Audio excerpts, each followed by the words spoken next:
cette première édition des Vendredis de l'IA. Donc, effectivement, c'est une association entre MIAI, Digital League et Minalogic.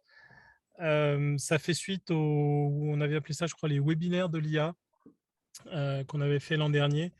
Et en fait, l'an dernier, on était plutôt sur des présentations un peu plus techniques. Là, l'idée, on va se rapprocher un peu du marché et des usages de l'IA. Et donc, on repart sur une périodicité mensuelle.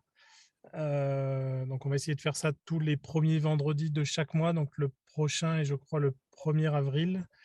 Il sera plutôt destiné à l'industrie textile, voilà, avec une présentation de Textile IA. Et aujourd'hui, on a le plaisir d'accueillir Mathieu et Étienne de Néovision, effectivement, qui vont nous parler un peu du carburant de l'IA, hein, qui sont les données, et donc comment mieux exploiter vos données, que ce soit un échantillon de données ou effectivement un déluge de données type Big Data, et voir ce que l'IA peut vous apporter là-dedans. N'hésitez pas à poser vos questions dans le chat qu'on prendra à l'issue de la présentation d'Étienne et de Mathieu.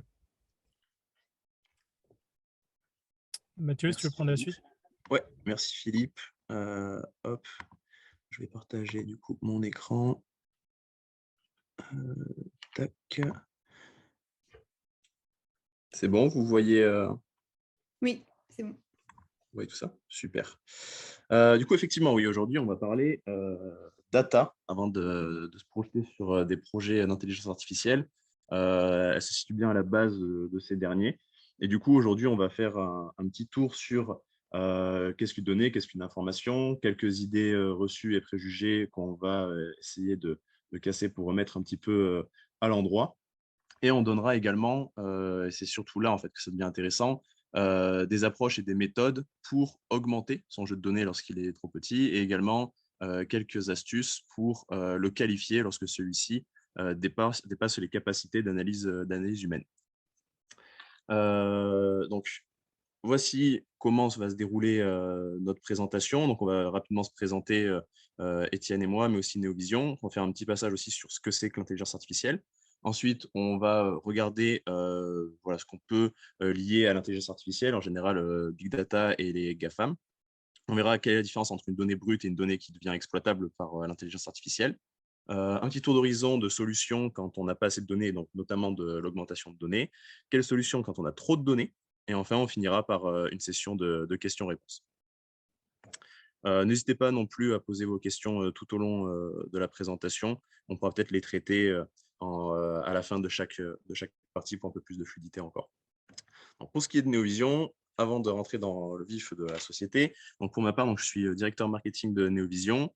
Avant ça, j'ai eu d'autres expériences, notamment au niveau commercial. Aujourd'hui, je donne aussi des interventions. Je fais des interventions en fait, dans certaines écoles, plutôt écoles de commerce, plutôt managériales, pour expliquer ce que l'IA peut faire et ne pas faire, et également les impacts qu'elle aura sur les métiers, les débouchés en fait, métiers qu'auront les étudiants à la fin de leurs études. Et donc, pour en arriver là, j'ai notamment fait un master ingénierie du marketing à Grenoble IAE. À toi, Étienne. Et donc, moi, c'est Étienne Balit. Je suis directeur R&D à Néovision. Je suis à Néovision depuis 4 ans.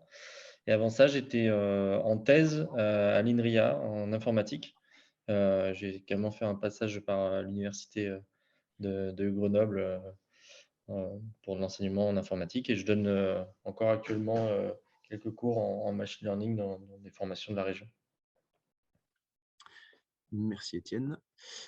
Du coup, pour ce qui est de Néovision, donc avant de vous présenter très rapidement qui nous sommes, on a une ambition, une raison d'être qui drive en fait toutes nos actions au quotidien et notre stratégie, c'est celle de mettre l'intelligence artificielle à la portée de tous. Et donc pour ça, forcément, il va y avoir un pan plutôt business avec nos clients pour qui on va développer des solutions d'intelligence artificielle sur mesure, parfaitement adaptées à leurs besoins, et également un axe plus grand public où on va se muer en pédagogue pour expliquer concrètement et simplement ce que c'est que l'intelligence artificielle, histoire de casser les mythes, les peurs et les fantasmes qui sont créés autour de tout ça, et expliquer voilà, concrètement ce à quoi ça sert, comment ça marche aujourd'hui, sans forcément partir trop dans la prospective et la science-fiction. Donc, sans surprise, Néovision, on est une société spécialisée en intelligence artificielle. Quand on parle d'IA à Néovision, on va plutôt parler de machine learning et de deep learning, et qu'on va majoritairement appliquer à de la computer vision, donc traitement et analyse d'images. Et on va proposer cette expertise pour accompagner de manière globale nos clients pour concevoir, développer et intégrer une solution IA parfaitement adaptée à leurs besoins, mais aussi à leurs données. On existe depuis 2014, on est 32 aujourd'hui, on a accompagné plus de 120 clients sur plus de 350 missions depuis la fondation de Neovision. Et donc, qu'est-ce que l'intelligence artificielle en 2021 ? On ne va pas dire que c'est la meilleure définition, en tout cas c'est la nôtre. Il y a une vraie variété et un grand volume de définition de l'intelligence artificielle. La nôtre est plutôt inclusive, en expliquant que ce sont donc toutes les technologies informatiques qui seront capables de résoudre des problèmes complexes et algorithmiques que les humains vont en général réaliser grâce à leurs fonctions cognitives. Donc, en gros, quand il y a un problème qui est assez complexe et que vous avez besoin de faire chauffer le cerveau pour le résoudre et qu'on arrive à l'automatiser via une technologie informatique, on va faire rentrer ça dans le cadre de l'IA pour nous et on ne va pas seulement le réduire à l'apprentissage. Quand on parle d'intelligence artificielle, il y a une triade, 3 composantes majeures. Donc, celle qui nous intéresse le plus aujourd'hui, ce sont les données. Ça va vraiment être la base de l'intelligence artificielle, parce que c'est là-dedans qu'on va avoir les connaissances et les informations qui nous intéressent. On va avoir le matériel, sans quoi on ne pourrait pas faire tous les calculs, tant pour l'apprentissage que lorsqu'on veut mettre l'intelligence artificielle en production. Donc, le matériel, ça peut être un gros PC, des serveurs, un GPU, un CPU, un smartphone aujourd'hui, sur lequel tournent très bien certains algorithmes. Et donc les algorithmes qui vont permettre de modéliser certaines règles à partir d'observations sur les données. Donc, s'il venait à manquer une de ces composantes, le projet d'intelligence artificielle qui vous plairait est plutôt mal barré. Quand on parle donc de machine learning, il y a 2 grandes phases. Et on va voir qu'en fait, les composantes, on les retrouve bien. La première phase, ça va être celle de l'apprentissage, où on va entraîner un modèle. Donc, on va partir avec une base de données, mais pas seulement des données brutes. Admettons qu'on veuille faire un classifieur de chats, c'est-à-dire être une technologie capable de dire qu'il y a un chat sur une image. On va capter tout un tas de photos de chats, mais à ces photos, on va devoir amener de l'information pour indiquer qu'il y a un chat sur cette photo et qu'il n'y a pas de chat sur les autres photos où il n'y en a pas. Cette base de données, donc, enrichie avec les métadonnées, on va ensuite la donner à un algorithme d'apprentissage, de machine learning, qui va tourner sur un GPU, sur un serveur, sur un PC, pour faire son entraînement. Et en gros, cet algorithme va apprendre à modéliser en observant toutes ces données, il va modéliser certaines règles, et à la fin, une fois qu'il va en fait en quelque sorte se paramétrer sur les données, et cet algorithme paramétré, c'est ce qui va nous sortir ce modèle qu'on va plus communément appeler notre intelligence artificielle.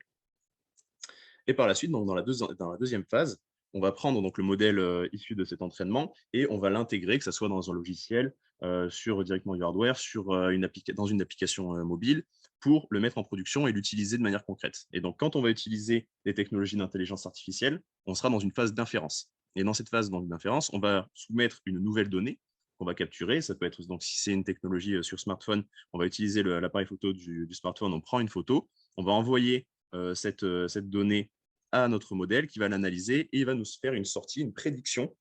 Il nous dira s'il y a un chat ou pas sur cette photo qui est nouvellement prise. Et pour concrétiser encore un petit peu plus tout ça, hop, on va créer ensemble un petit modèle. Donc, bonjour à tous, là, vous me voyez. On va faire un classifieur de Mathieu, donc c'est moi, et de Tass. Donc là, je vais déjà capter tout un tas de données représentatives de moi-même. Donc, je vais tourner un petit peu dans tous les sens, histoire que dans la base de données, on ait Mathieu sous tous les angles.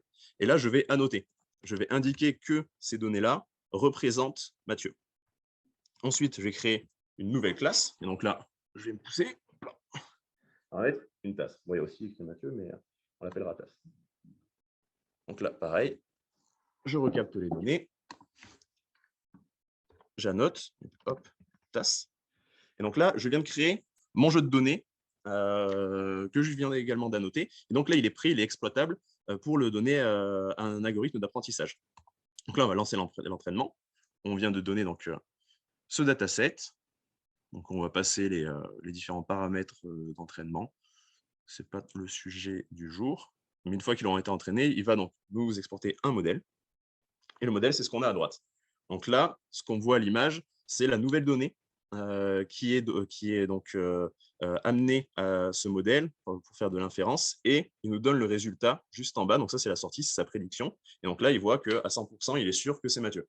Si je me décale et que je mets la tasse, il viendra classifier la tasse. Et si on veut le faire un peu bugger, on met un peu les deux. Donc voilà, et là, imaginons qu'on veuille intégrer ce classifieur de Mathieu dans une application, on pourrait exporter le modèle et l'intégrer dans une application mobile. Hop, du coup, on va revenir. Tac, ici. C'est bon, vous avez repris la présentation, c'est tout bon? Ouais, c'est bon. OK. Donc voilà, pour ce qui est de Néovision et de l'intelligence artificielle, est-ce qu'on a quelques questions? Tu as une demande pour savoir si tu partageras les slides à l'issue de la présentation.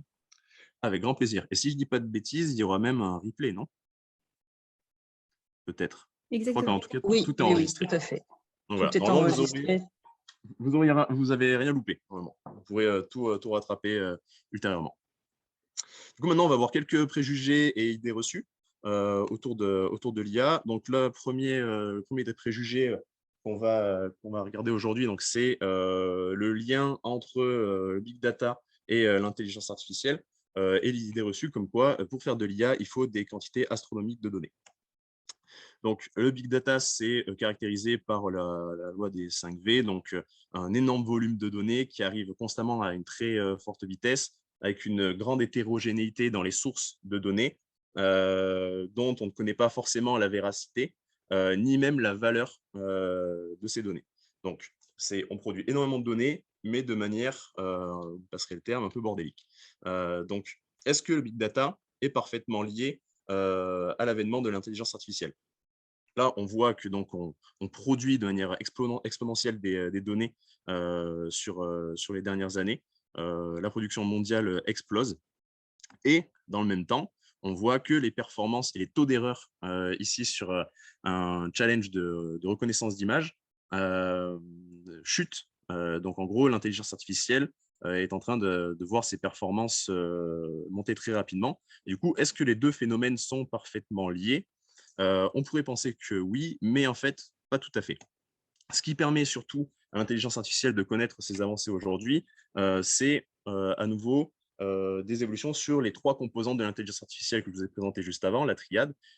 Tout d'abord, on a des données qui sont qualifiées et du coup accessibles aujourd'hui, ouvertes, comme ImageNet, qui regroupe 14 millions d'images dans 22 000 catégories. Et donc, toutes ces images sont annotées par des scientifiques et mises à disposition de la communauté de l'IA pour pouvoir entraîner les modèles directement dessus.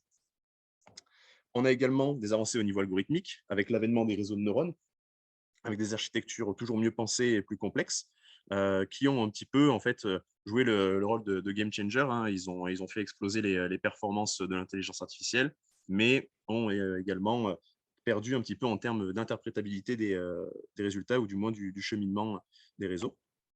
Et on a également donc la démocratisation de la puissance de calcul avec les GPU.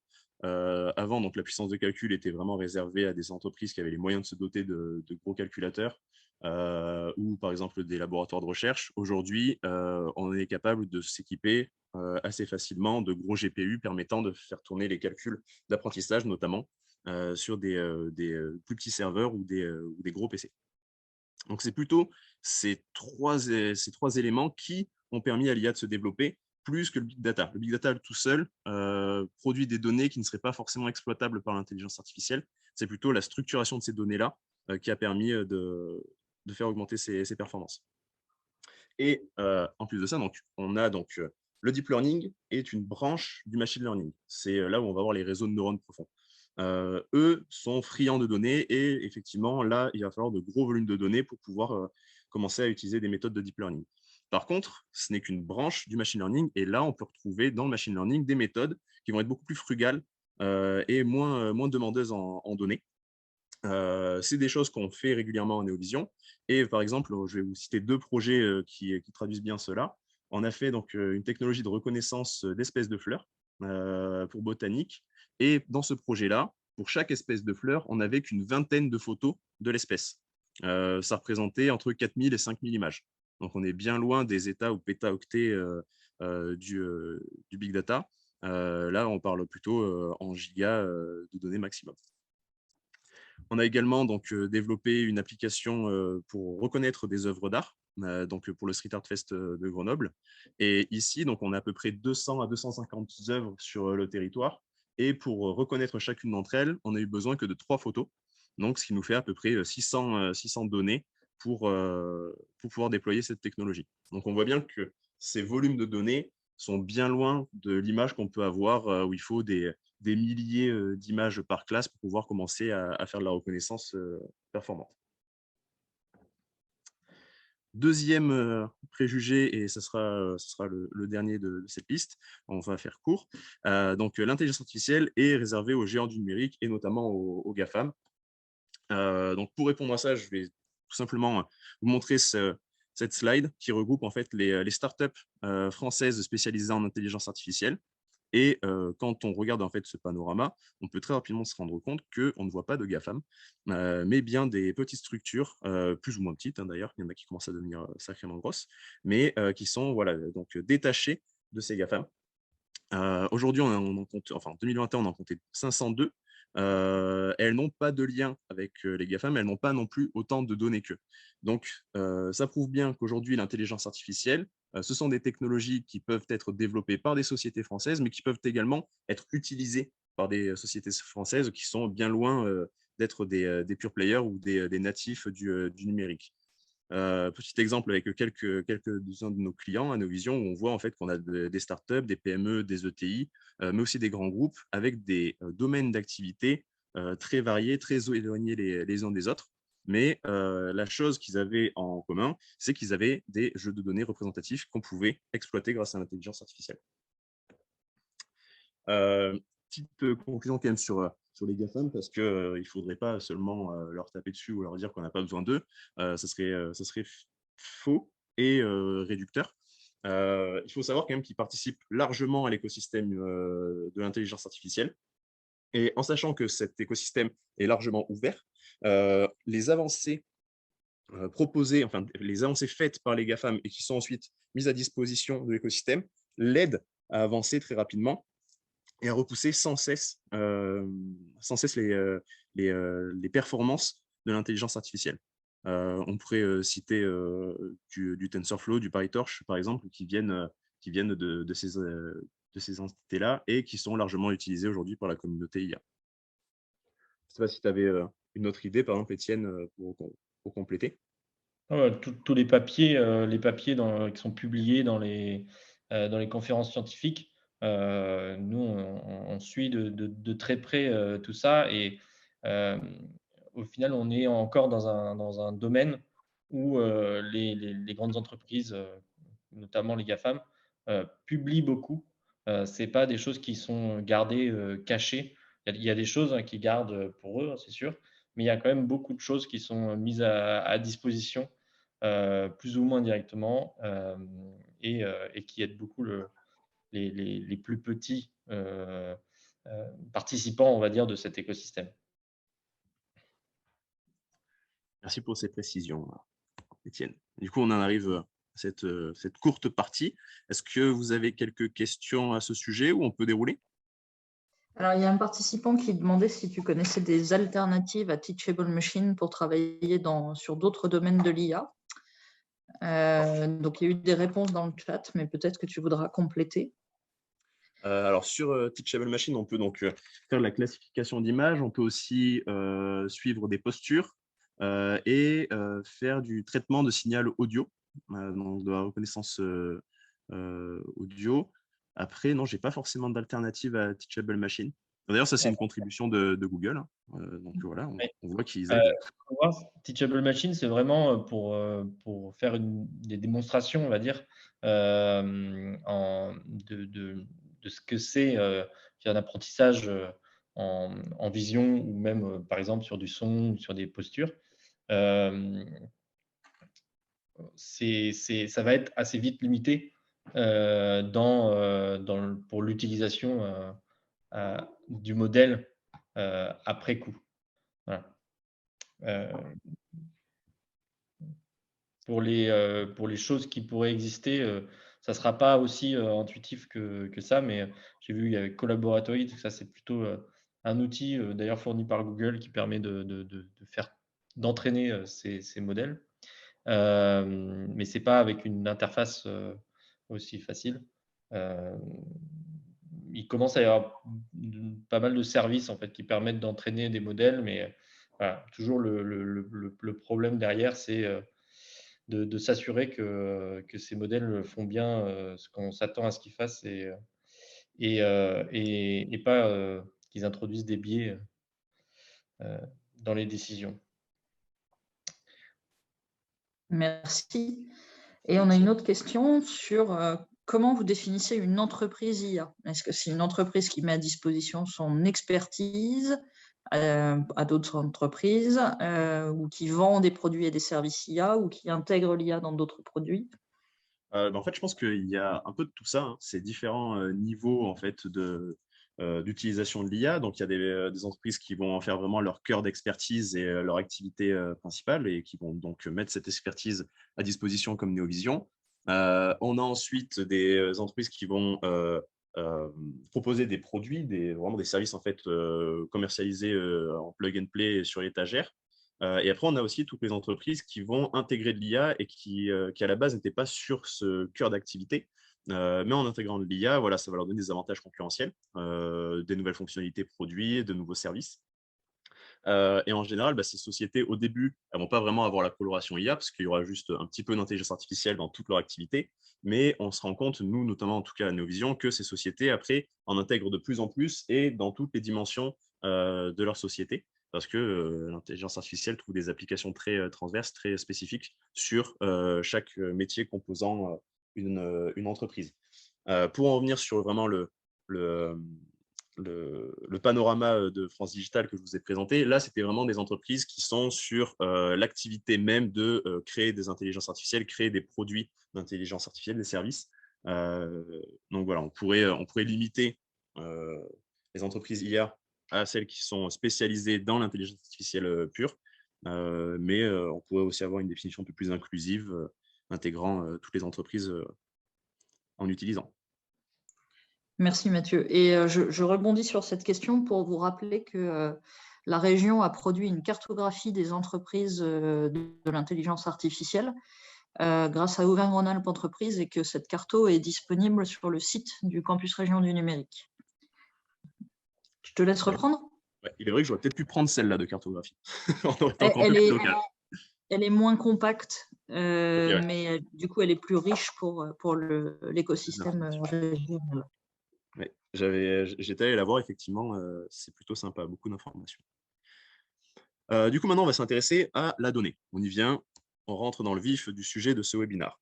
Donc, avant toute chose, il convient d'expliquer ce qu'est une donnée, ce qu'est une information et ce qu'est une connaissance. Pour faire simple, la donnée, ça va être quelque chose d'assez brut, c'est un élément, c'est une entité telle qu'elle, qui n'a pas ni interprété, ni été mis dans un contexte.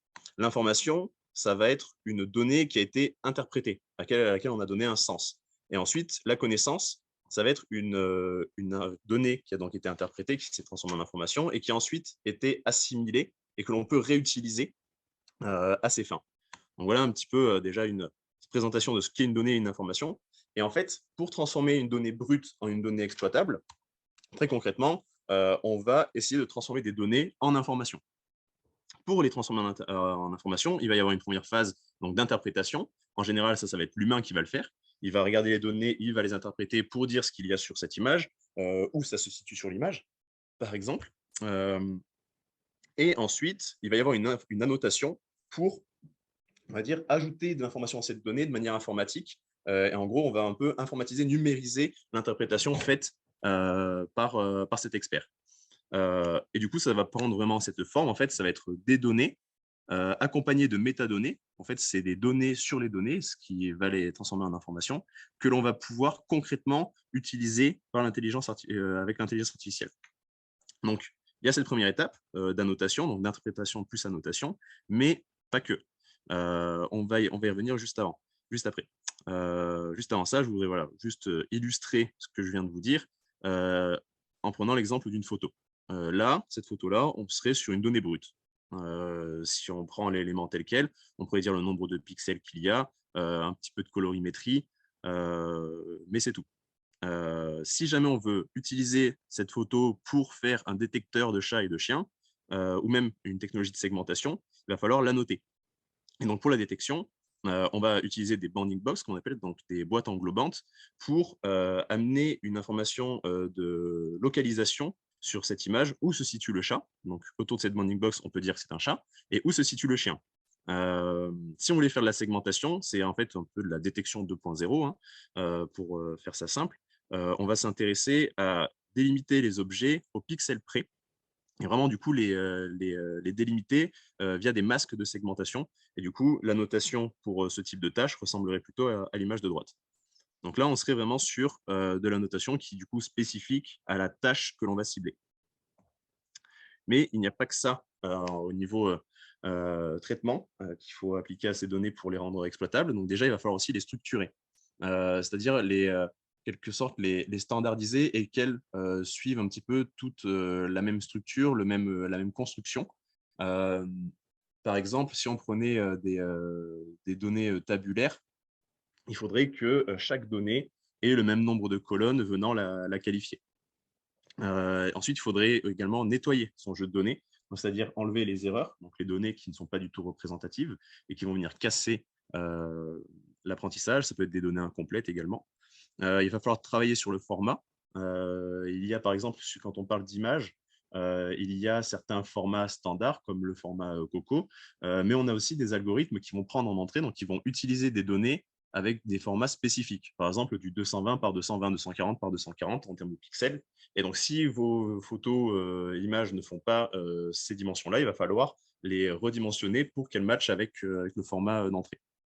Il y a également des questions sur… Donc là, on va plus rentrer dans l'analyse, dans l'enquête au sein du dataset, sur la représentativité. À quel point l'échantillon de données que j'ai, donc mon jeu de données, est représentatif de la réalité et de ce que je vais pouvoir rencontrer sur le terrain ensuite. S'il n'est pas représentatif, on va donc, ce qu'on voit en bas, intégrer probablement des biais, et ces biais seront présents ensuite dans le modèle qu'on va utiliser. Il y a également la question de l'exhaustivité. Donc ça, c'est un peu un Graal qui est, je pense, presque inaccessible, parce que l'exhaustivité demanderait à ce qu'on ait 100% de tous les cas de figure que l'on peut rencontrer sur le terrain. Or, ça va être assez compliqué de pouvoir anticiper tous les cas de figure. Il faudrait en fait qu'on soit dans du prospectif très poussé et qu'on anticipe pour absolument 100% de toutes les éventualités. Et ensuite, il faut que nos données soient accessibles. Le tout est, ce n'est pas d'avoir des données, mais c'est également de pouvoir y avoir accès pour pouvoir les utiliser. À Neovision, c'est des problématiques qu'on rencontre régulièrement chez nos clients qui n'arrivent pas forcément à extraire toutes les données qu'ils voudraient extraire. Donc, ils savent qu'ils les ont, mais en fonction des droits ou du système informatique en place, ce n'est pas toujours évident de réussir à les extraire. Et donc, en fait, toutes ces petites tâches visant à rendre les données exploitables, ça va surtout être utile pour identifier et éviter les biais qui peuvent être présents dans le jeu de données. C'est la chose qu'il faut cibler en priorité. Donc, il y a des fois des biais qui sont largement identifiables, faciles à trouver. Ici, il est quand même un petit peu fourbe parce qu'on pourrait se dire qu'en fait, la répartition du jeu de données est égale à peu près 50-50 entre les hommes et les femmes. Mais en fait, lorsqu'on s'intéresse à la distribution des données, et notamment en fonction du genre, on voit en fait qu'il y a un déséquilibre.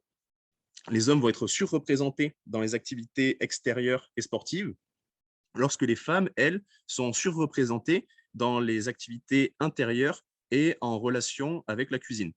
Donc, si on utilisait un dataset de ce type-là, on va intégrer ces biais-là dans le modèle qui pourrait, par la suite, plus facilement classifier un humain en fait, sur une image comme étant une femme si la scène se déroule dans une cuisine ou à l'intérieur, alors que ça serait un homme. Mais en fait, il va reproduire les biais qui étaient présents dans le jeu de données.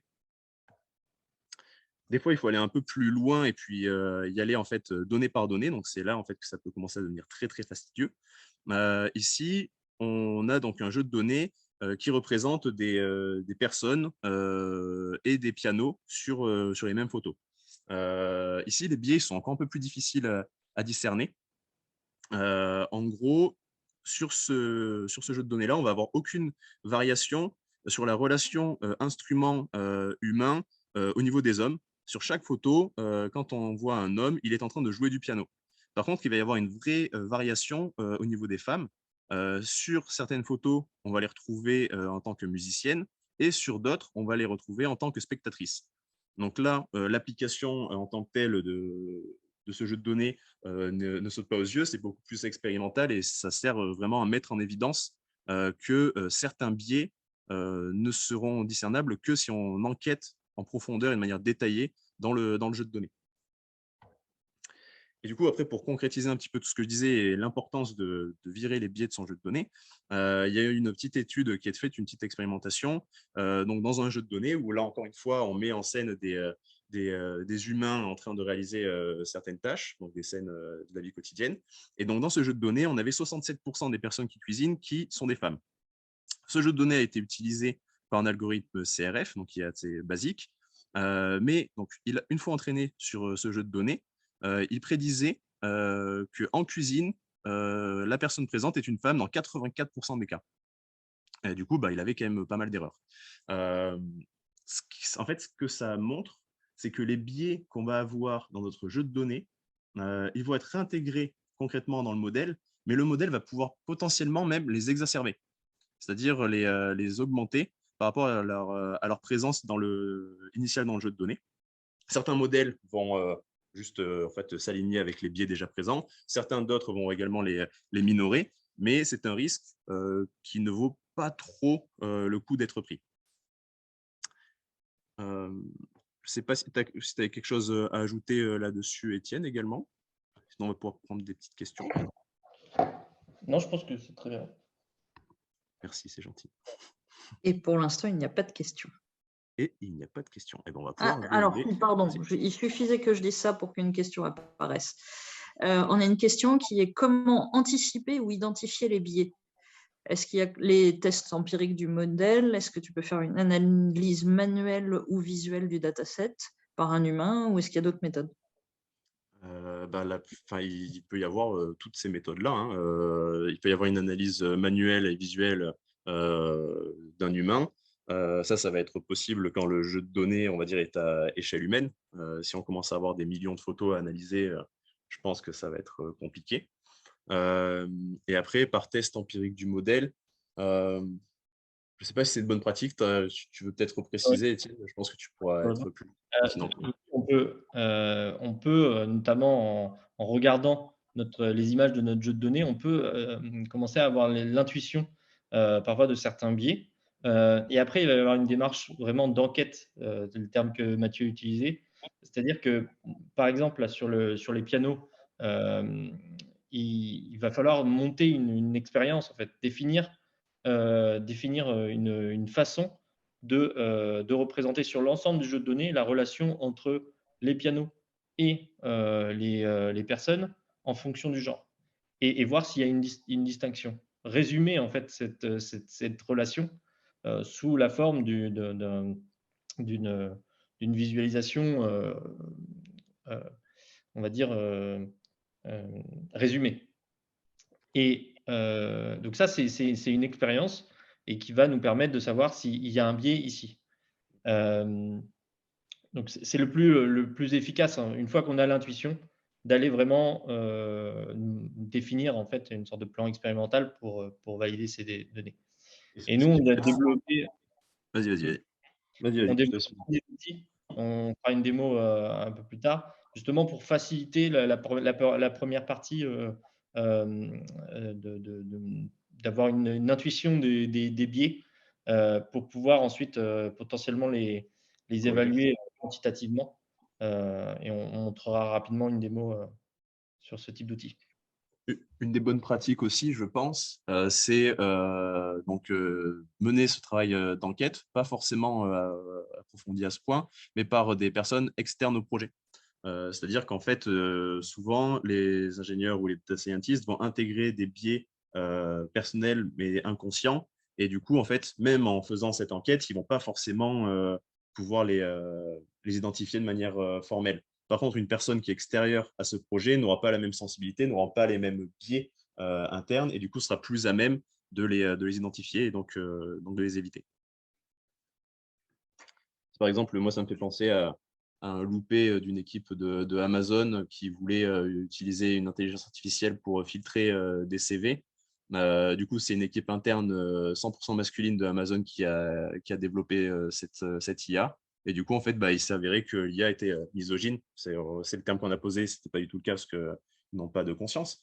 Mais en fait, dans la base d'entraînement, le jeu de données utilisé pour son apprentissage, tous les CV jugés comme bons étaient des CV d'hommes. Et en fait, il n'y avait aucun CV de femme qui était jugé bon. Du coup, forcément, en fait, elle a reproduit ce biais pendant l'inférence. Mais ils s'en sont rendus compte, en fait. Mais ils s'en sont rendus compte, oui, c'est ça. Donc, maintenant, on va rentrer dans la partie, on va dire, pratico-pratique. On va vous donner quelques astuces sur comment faire en sorte que vous puissiez augmenter votre jeu de données quand vous n'avez qu'un petit échantillon de données. Donc déjà, avant de rentrer dans des méthodes pour l'augmenter, il faut se concentrer sur ces sources de données et sur la notation, sur la qualification de ce jeu de données. C'est souvent quelque chose qu'on fait à reculons parce que c'est chronophage, c'est un peu rébarbatif, mais ça va avoir un retour sur investissement très important sur le projet parce que aujourd'hui, c'est la tendance globalement dans la communauté de l'intelligence artificielle. Le but n'est plus d'avoir le meilleur algorithme d'apprentissage ou les meilleurs paramètres, tout ça, mais c'est vraiment d'avoir le meilleur jeu de données. Celui qui a les meilleures données aura le meilleur modèle à la fin. Il faut aussi savoir que c'est une part significative du temps projet, la notation et la préparation des données. Neovision, ça peut des fois nous prendre un tiers du projet à retravailler les jeux de données du client parce qu'ils n'étaient pas vraiment conformes ou exploitables en l'état, pas représentatifs. Et du coup, des fois, on a dû après derrière les augmenter également. Avant de vouloir également faire de l'augmentation de données, il vaut le coup de se poser la question, est-ce que je ne peux pas trouver d'autres sources de données? Donc, vous avez un problème qui est spécifique. Peut-être que d'autres sociétés l'ont eu aussi, elles ont généré des données de ce type, donc ça vaut le coup d'aller les rechercher. Peut-être qu'il y a également des projets qui étaient assez connexes avec le vôtre, donc qui utilisent les mêmes données, mais pas pour la même tâche finale.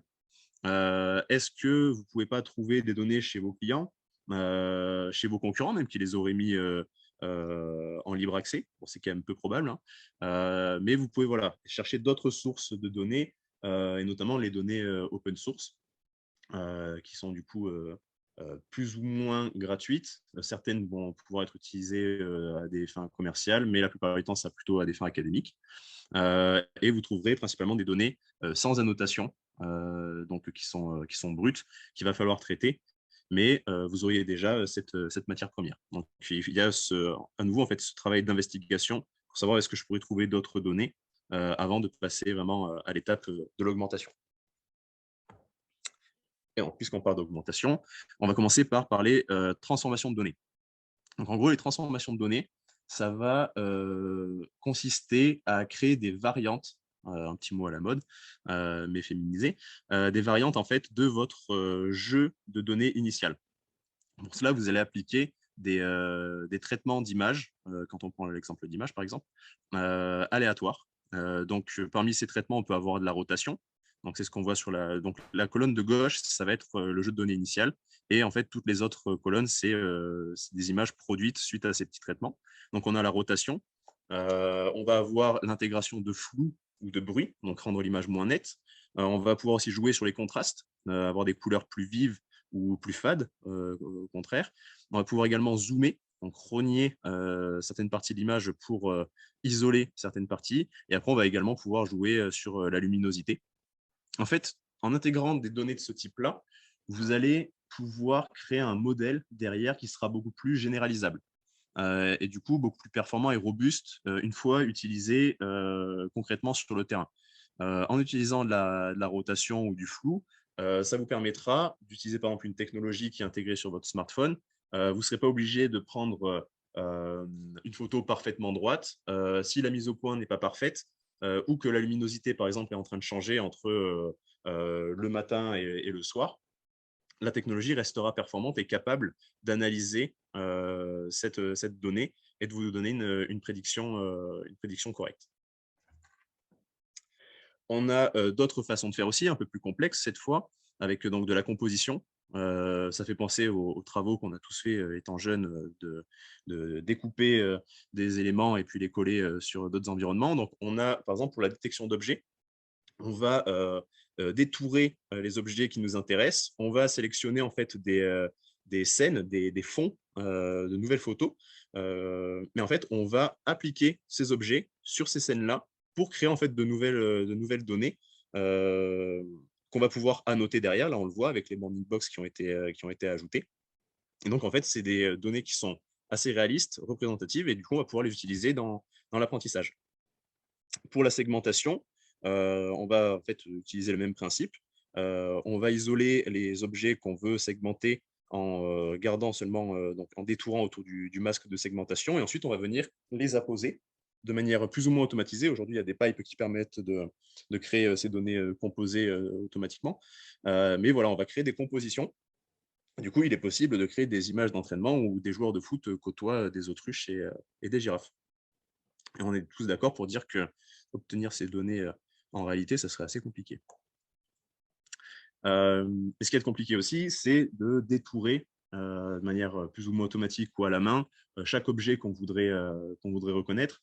Il faut savoir que pour que le modèle soit vraiment robuste, il faudrait qu'on le prenne sous tous les angles de vue possibles et qu'on l'intègre dans plein de scènes différentes et qu'on fasse un entraînement là-dessus. Le problème, c'est que c'est fastidieux de prendre toutes ces photos, mais aujourd'hui, on a d'autres possibilités avec notamment les moteurs 3D qui permettent en fait de reproduire virtuellement des objets avec une perception, enfin un rendu très réaliste, très proche de la réalité. Et du coup, en fait, on va pouvoir produire tout un tas d'angles de vue grâce à ces modèles 3D et les exporter de manière automatique pour ensuite venir les coller sur de nouvelles scènes.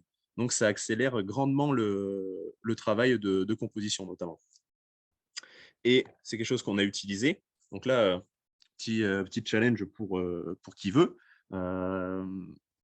Qui est capable de me dire quelle donnée est réelle et quelle donnée est de synthèse?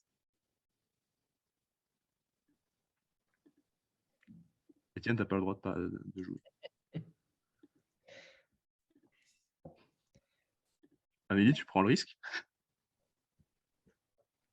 Mathieu, non, je ne prends pas le risque. En fait, comme on est en webinaire, je pense que les participants ne peuvent pas répondre de manière orale.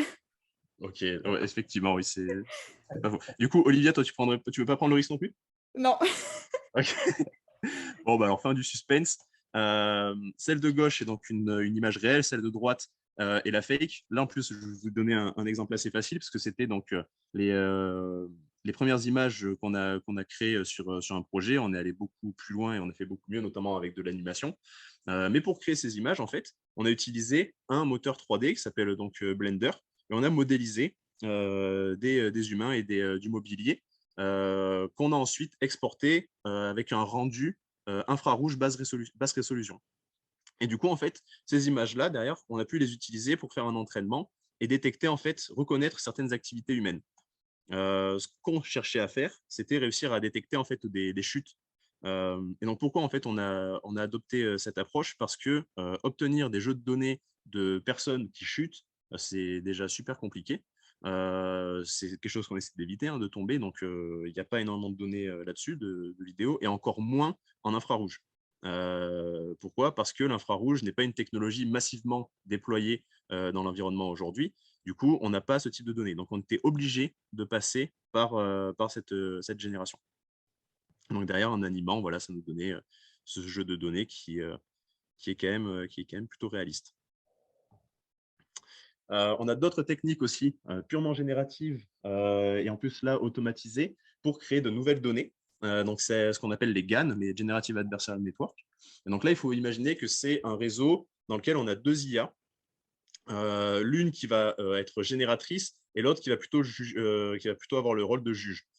Étienne aime bien dire qu'il y a une IA qui est faussaire, qui va chercher à créer des données plus vraies que nature, et une autre intelligence artificielle qui va avoir le rôle d'expert et qui va devoir juger si la donnée est de synthèse ou bien réelle.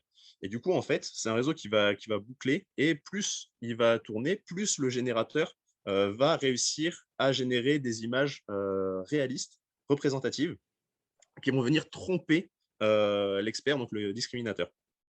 Et donc ça, c'est des techniques qui sont assez largement utilisées aujourd'hui, qui ont explosé en termes de performance sur les dernières années. Là, on voit par exemple la génération de visages par les GAN, donc d'où on est parti en 2014 et où on en était en 2018. On voit que l'évolution est assez saisissante. 2014, c'était des visages, même 2015, on voit tout de suite qu'il y a quand même quelque chose qui est un peu foiré et qui bug. Par contre, à partir de 2017 et 2018, je mets pas mal de gens au défi de réussir à me dire que c'était des visages purement générés. Après, il y a quelques petites astuces pour les détecter. Il faut notamment s'intéresser aux cheveux et au fond derrière le visage. C'est là qu'on peut avoir des petits indices, savoir si c'est du généré ou du réel. Mais là, il faut savoir que ce n'est pas du tout de la composition. C'est de la création pure de A à Z d'une intelligence artificielle. Elle n'a pas pris le nez de quelqu'un, les yeux de quelqu'un, la bouche de quelqu'un et fait en sorte de lisser tout ça. Donc, voilà, j'allais faire un deuxième petit jeu, mais du coup, on ne va pas pouvoir le faire. Donc là, c'est sur un autre exemple d'un projet client qu'on a fait avec le CTC. Donc, sur une des deux images, c'est donc une photo réelle de gravure laser sur du cuir. Et sur l'autre image, c'est quelque chose qu'on a produit nous-mêmes. Et donc, à gauche, ce sont les images produites par le CTC, et à droite, ce sont celles qu'on a produites via des GAN et qu'on a ajoutées ensuite au jeu de données d'entraînement pour rendre le modèle beaucoup plus robuste. Ici, on voit qu'en fait, les caractères ne sont pas exactement pareils. Ceux de droite sont un peu plus propres, ceux de gauche sont un peu moins propres. Et en fait, c'était important de pouvoir ajouter ce type de données pour représenter les fortes déformations que subissent ces caractères au fur et à mesure des différents traitements que va subir le cuir lui-même. Et après, on peut même combiner donc, les moteurs 3D et les GAN. Donc ici, en fait, le moteur 3D, c'est le jeu vidéo GTA V. Et derrière, il y a un GAN qui a été utilisé pour appliquer en fait un filtre, on va dire, plus photoréaliste sur les images produites du jeu. Mais en fait, ce filtre, il va mimer, représenter en fait les images que produisent les caméras présentes dans les véhicules autonomes. Le but ici, en fait, c'est de créer des jeux de données qui vont pouvoir être exploitables pour entraîner les futures voitures autonomes. Et en fait, si vous regardez des images produites par les caméras utilisées actuellement, ce sont des images qui sont très proches.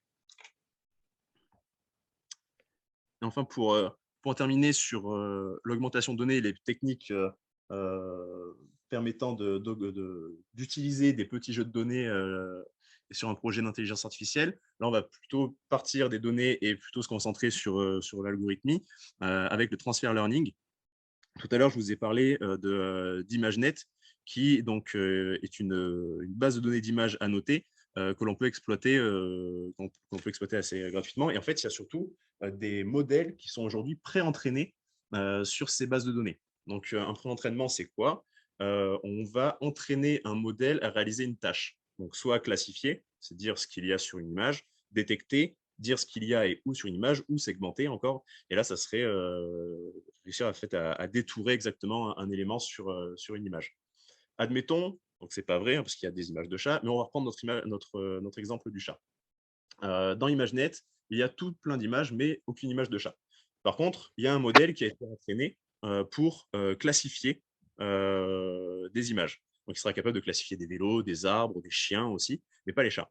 Et ben nous, on va juste utiliser notre jeu de données de chat et on va réentraîner les dernières couches du réseau de neurones sur nos données spécifiques pour qu'il soit capable d'appliquer la tâche sur laquelle il a été entraîné sur ces données-là. Donc ça, c'est ce qu'on va appeler le transfer learning ou le fine-tuning aussi. C'est des choses qui sont assez communes.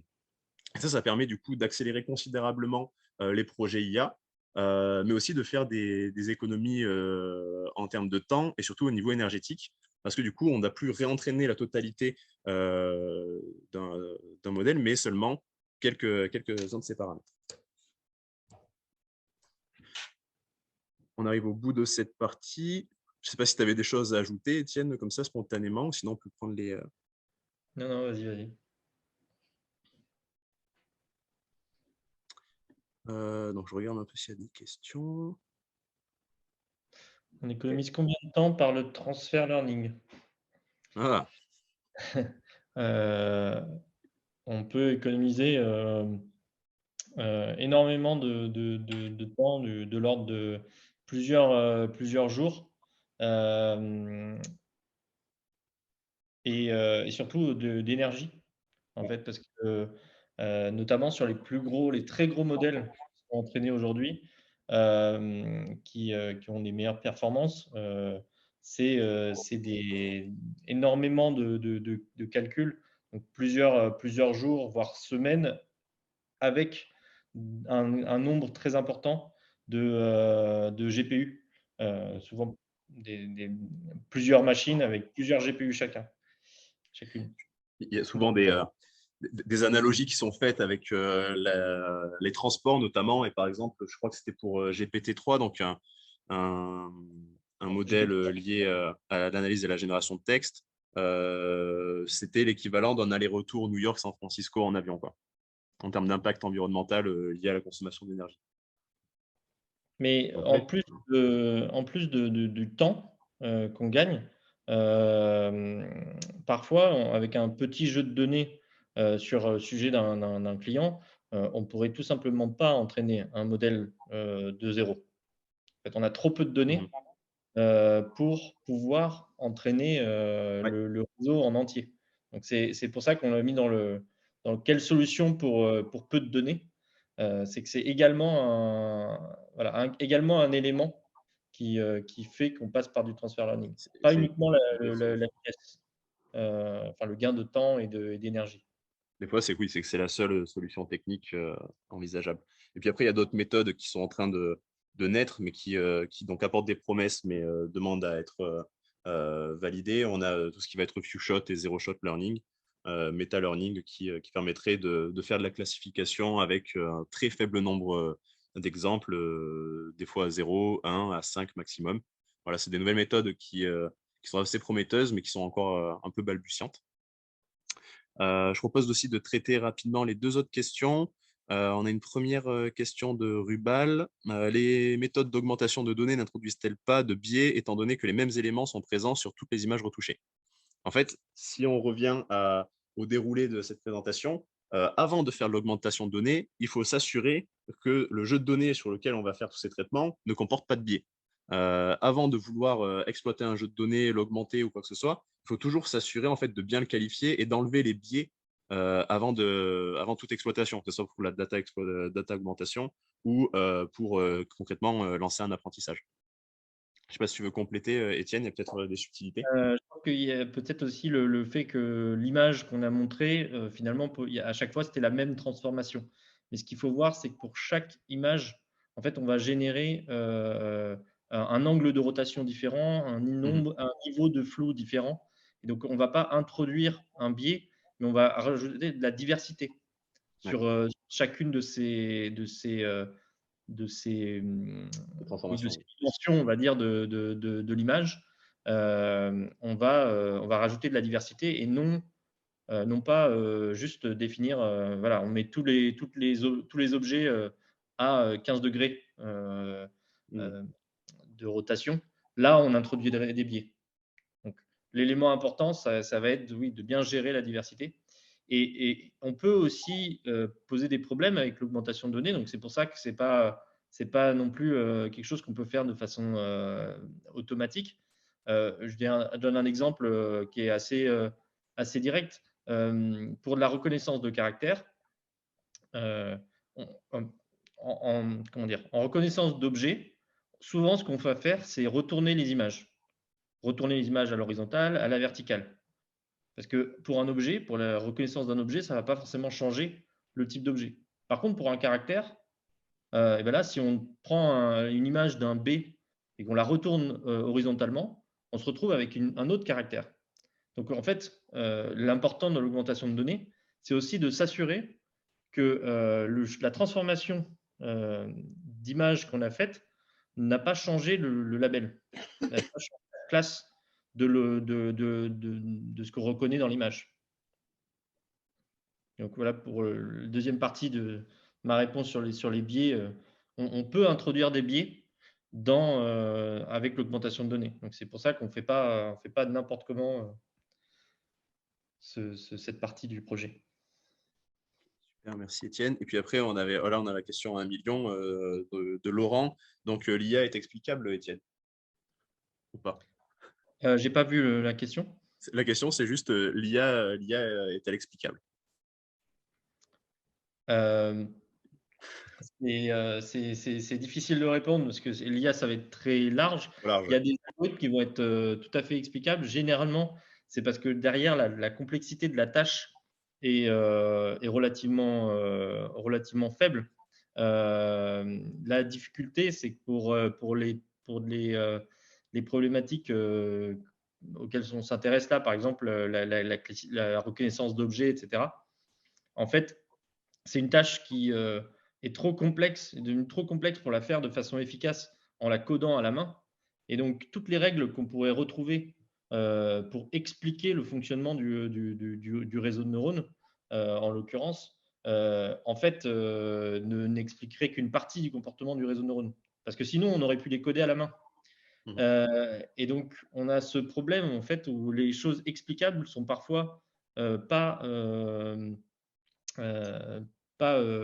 suffisante pour faire la tâche. Par contre, on peut, comme on a montré pour les biais dans les données, on peut avoir une démarche d'enquête, d'investigation, en fait, sur le fonctionnement du modèle.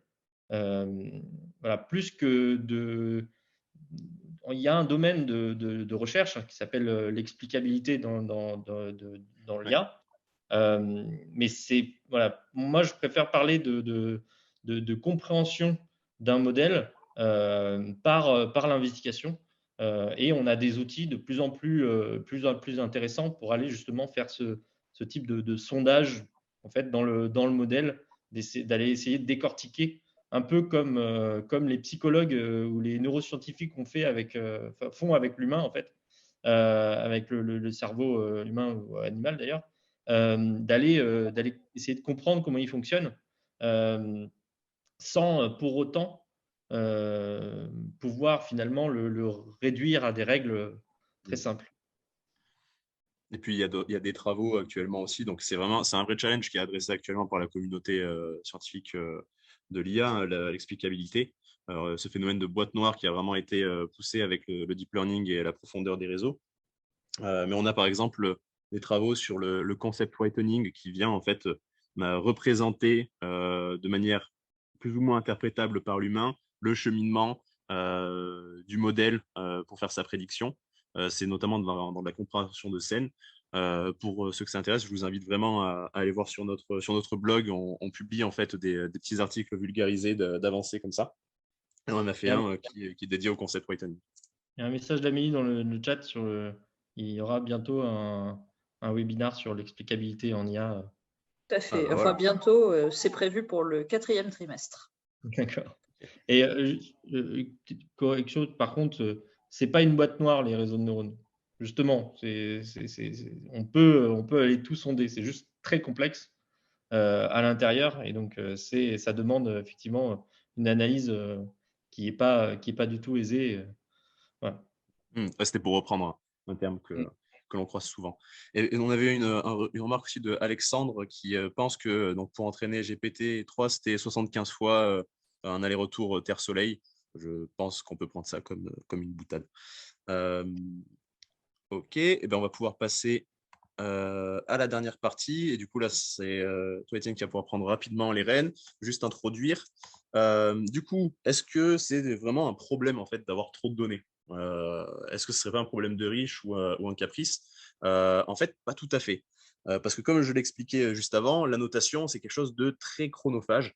qui va prendre beaucoup de temps. Donc, même si aujourd'hui, on a quand même quelques méthodes qui permettent de l'automatiser ou de l'automatiser en partie, il va quand même falloir mettre les mains dans le cambouis et ça va demander du temps, homme, femme, bien sûr, pour réaliser cette tâche.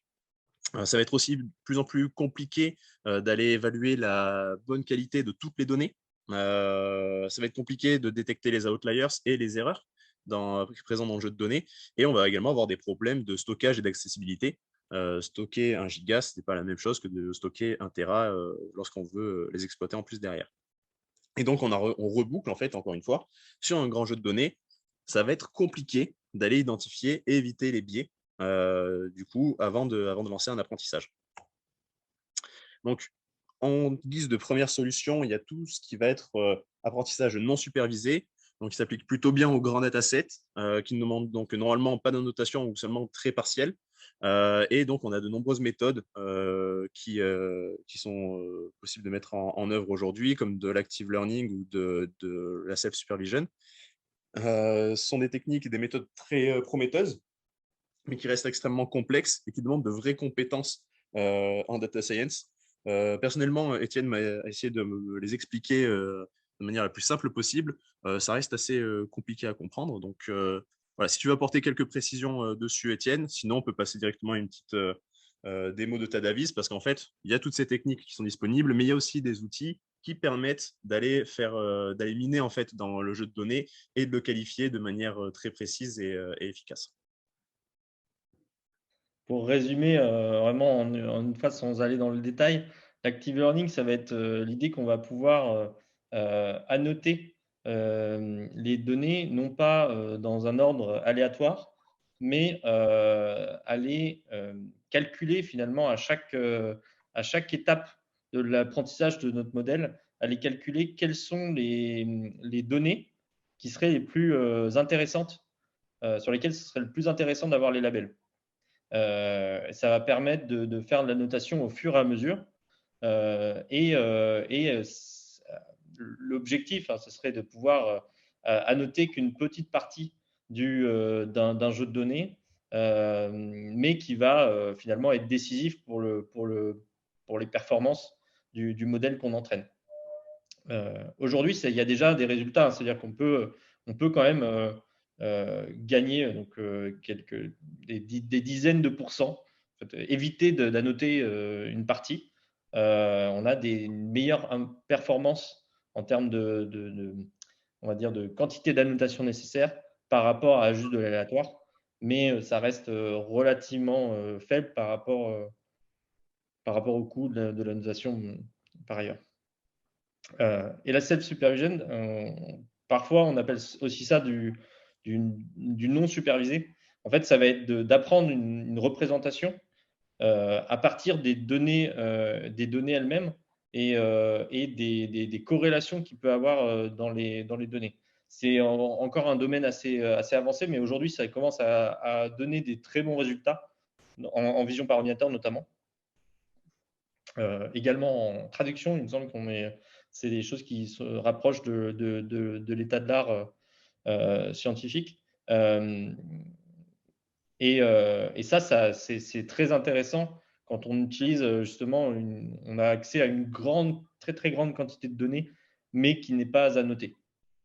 Il me semble qu'aussi Tesla essaye d'utiliser ce type de choses pour justement utiliser toutes les données qu'ils ont de toute leur voiture qui filment la route pour essayer de capitaliser, on va dire, sur ce jeu de données qui ne peut pas forcément être annoté. Non, GPT-3, non. Si, on peut. C'est de la self-supervision. C'est un type de self-supervision qui est particulier. C'est-à-dire qu'on est sur du texte. Et en fait, GPT-3 est entraîné à prédire le mot suivant, entre guillemets. Donc, on lui donne une phrase jusqu'à une partie, enfin, jusqu'à un certain mot, et on lui demande quel est le mot suivant. Et on l'entraîne à faire cette tâche-là. Donc, c'est un peu ce que je disais dans le fait qu'on utilise le signal lui-même pour entraîner le modèle. Ok, et on Ça, avait une autre question. sur le- Vas-y, tu peux conclure. Ouais, vas-y. parce que il y a une corrélation. C'est pas derrière une phrase la vie est belle. On sait qu'il y a ce mot a des fortes chances d'arriver après les 3 mots la vie est. Donc ce type de corrélation, c'est ça qu'on va pouvoir utiliser dans la self-supervision. C'est un bon exemple. Ok. Merci pour le retour, Bruno, enfin pour l'intervention. Et on a encore Yves qui nous a posé une question, savoir si on sous-traite, nous, la notation, et si oui, vers qui et quel pays. Alors, ça va vraiment dépendre en fait du projet et de la complexité des données. Si on reboucle avec ce que je vous racontais tout à l'heure, on voit qu'avant de pouvoir annoter, il faut pouvoir être capable d'interpréter les données. Et donc, sur certains projets clients, l'interprétation de la donnée va demander une vraie expertise. Et du coup, on ne peut pas sous-traiter tout cela, et c'est le client clairement qui va devoir annoter ces données parce qu'il est le seul à pouvoir les interpréter convenablement. Ce qu'on met aussi beaucoup en place sur nos projets, donc c'est des outils qu'on met à disposition de nos clients pour qu'ils puissent annoter de manière très efficace les données. Donc on a Tadavis qu'on va voir juste après, mais on utilise aussi CVAT par exemple, pour ce qui va être annotation purement visuelle sur la détection ou du suivi du tracking, la segmentation. Et après, on a également recours, donc on a un partenaire qu'on connaît très bien et qui est carré, notamment qui est éthique et équitable dans sa rémunération, avec qui on travaille, mais ça reste quand même à la marge. Voilà, on ne va pas sous-traiter très régulièrement à la notation, c'est plutôt des projets complexes et où on va essayer plutôt d'inclure l'expertise de notre client. C'est une société parisienne. Ouais. Hop. Et alors, du coup, Tadavis, tu veux que je te laisse la main ou je te laisse faire juste la démo, Étienne? Bah non, je vais présenter. Ok, Donc, allez, Tadavis, c'est un à toi. outil qu'on développe maintenant depuis un peu plus de 3 ans comme un outil interne qui nous sert à Neovision dans des phases où on a un nouveau jeu de données qui vient d'un client. On ne sait pas forcément bien ce qu'il y a dedans, s'il y a des outliers qu'on voudrait enlever ou qu'on voudrait intégrer. Et du coup, on doit très souvent finalement faire cette tâche d'exploration d'un jeu de données. Et du coup, depuis un peu moins d'un an maintenant, on développe Tadavis dans le but de le commercialiser. Je vais vous faire une démo très rapide.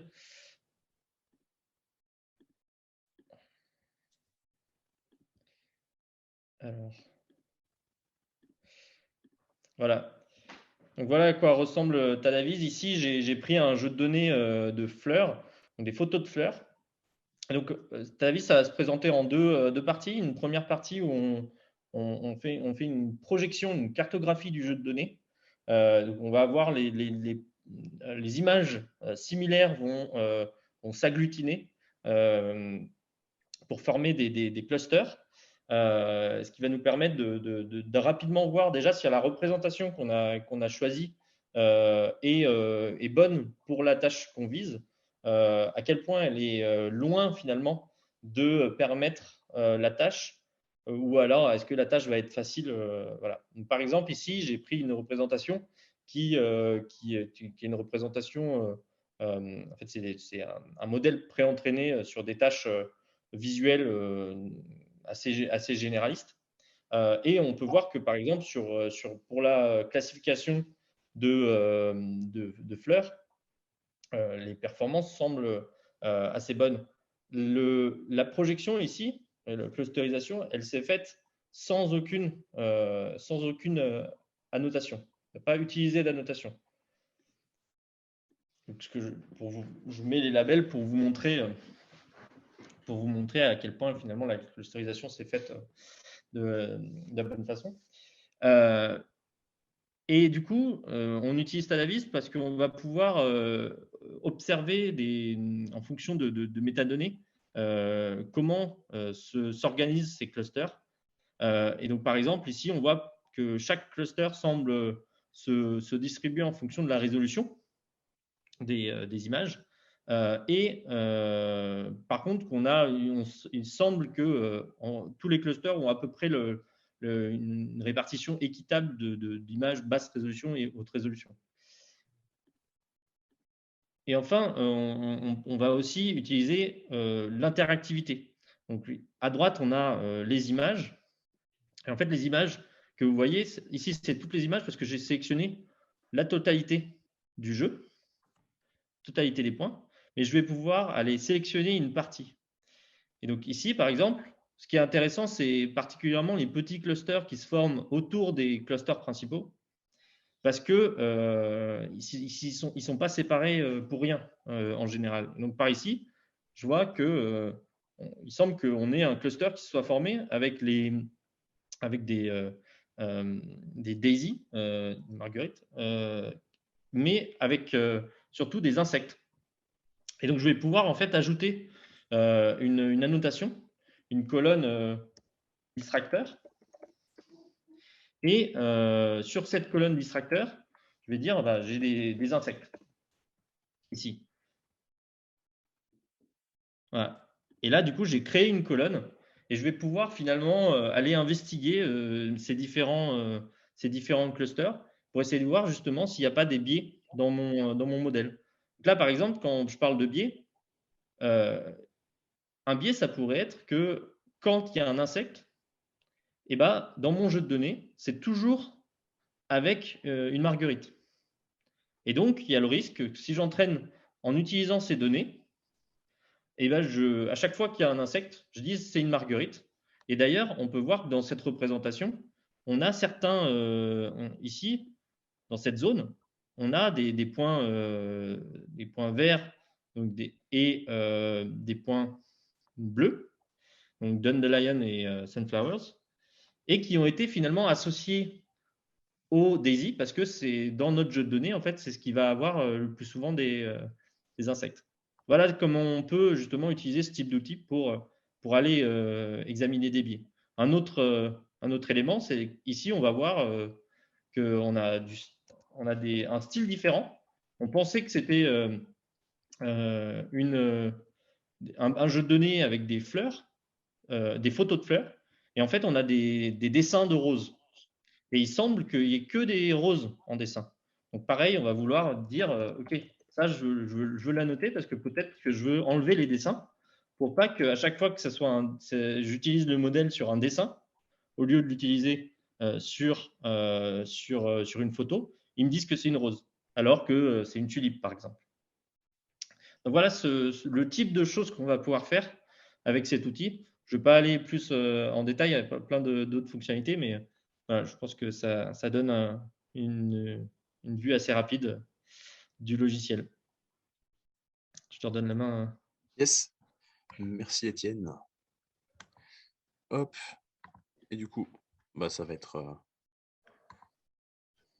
assez court puisqu'il me reste qu'une slide, donc où on va vous donner nos coordonnées si jamais vous avez des questions et que vous voulez qu'on continue à discuter par ailleurs. Mais sinon, voilà, on est ouvert pour répondre à toutes vos questions, vos retours, vos remarques. N'hésitez pas. C'est vrai qu'on a un peu dépassé, mais s'il y en a qui sont intéressés, on peut rester encore un petit moment.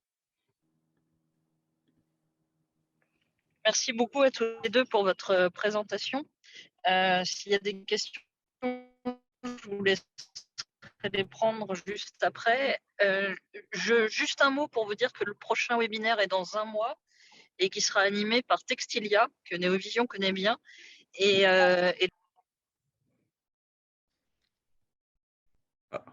On t'a reperdu, Amélie. Non, moi j'ai entendu jusqu'à la fin. Ah, ok. Il n'y a pas de questions dans l'onglet questions-réponses.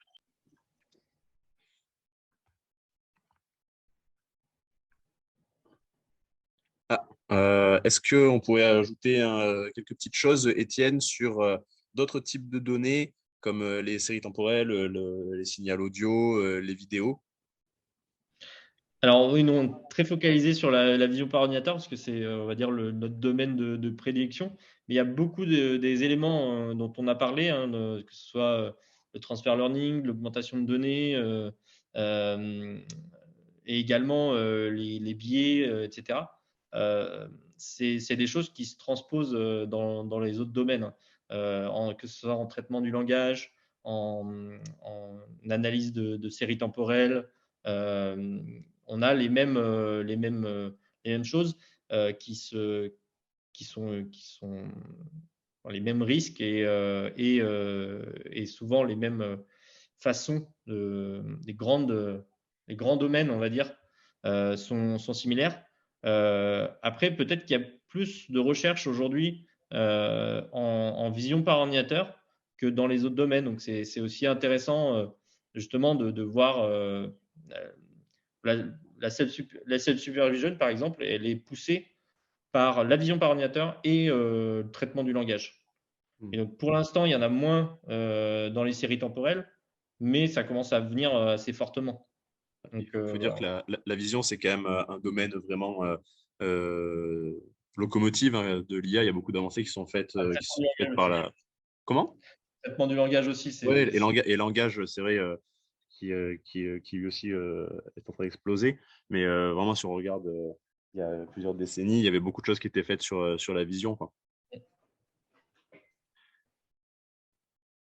Effectivement, on peut, en termes de génération de données, aujourd'hui, la synthèse vocale produit des choses qui sont assez bluffantes aussi, quoi. Ouais.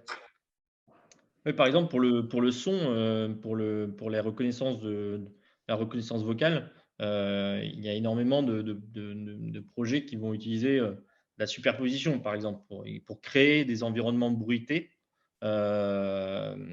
avec, à partir pour créer des enregistrements de voix dans un environnement bruité à partir d'un enregistrement qui était dans un environnement de studio. Et voilà, par exemple, ça pourrait être une des formes d'augmentation de données dans le domaine sonore.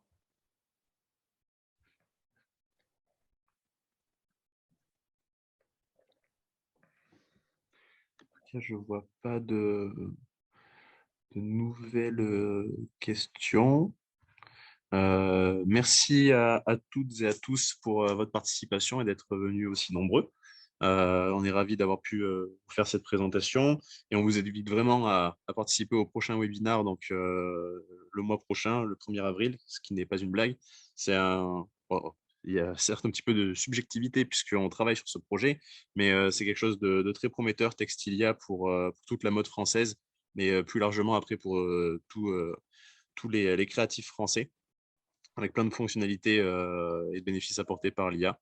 Donc, je vous invite vraiment à suivre ce webinaire que je suivrai en spectateur aussi pour voir encore un peu les avancées de tout cela. Sur ce, on vous dit à bientôt. Je prends la parole pour Étienne et moi-même. On vous dit à bientôt et voilà, on reste disponible pour discuter IA entre autres. N'hésitez pas à nous contacter ou à nous suivre sur les réseaux sociaux. On échangera avec grand plaisir. Je vais vous souhaiter du coup une bonne après-midi et un bon week-end en avance, dernière ligne droite avant vendredi soir. Et bonne fin de journée. Bonne fin de journée, merci beaucoup. Merci à tous. à vous. À bientôt. À bientôt. Merci.